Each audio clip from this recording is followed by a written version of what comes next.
For most Americans, Sierra Club is probably the best recognized name for folks who care about clean air, clean water, and our green land. It's our oldest grassroots environmental group, with over 1.3 million members across our country. We can count on them to keep up with what's happening to our environment and with who is really working for a clean and healthy future for all of us. That's why I was so pleased when the North Carolina chapter of the Sierra Club, 20,000 voters strong, announced that they're endorsing me for Lieutenant Governor. Added to the endorsement that I received from the NC Conservation PAC earlier this year, the Sierra Club's nod gives me a clean sweep of support from our state's citizen environmental advocates. And I really appreciate what the Sierra Club said about why I got their support. That while other candidates have said good things about the environment, I have the long-established record of action on environmental issues. That record of action goes back to when I was a teenager growing up in Hickory. There was a small creek behind our house, and it was full of living things. Crayfish, minnows, frogs. But the larger stream it flowed into, where all the neighborhood kids would go to splash around and fish, well, that was a different story. Many days, that stream would change colors, red or green or purple, depending, I learned, on what a hosiery mill upstream was dyeing its socks that week. I tracked the pollution back to its source, an overloaded pump station, and reported it to the city. And what do you know? It got fixed. I started walking the streams around town for hours after school and on weekends, calling in reports on oil barrels in the creeks, broken sewer pipes, and other problems.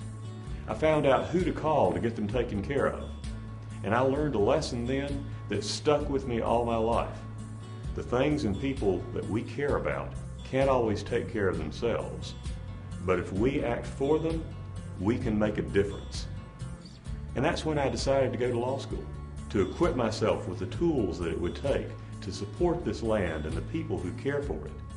And I've stayed with that fight through all the years since then.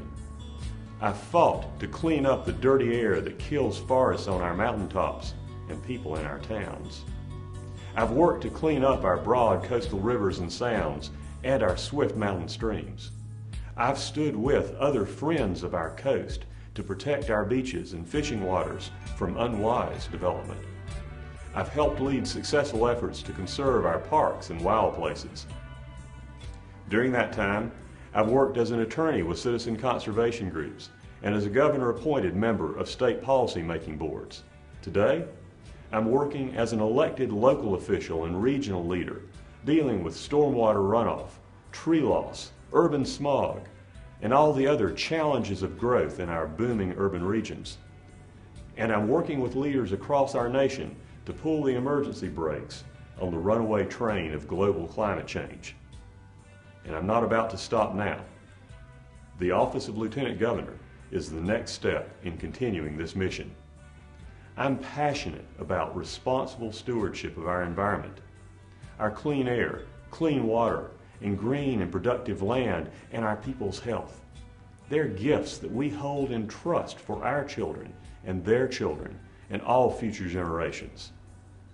As North Carolina's next Lieutenant Governor, I pledge to do all that I can to see that we honor that trust and meet our responsibility for our children's future.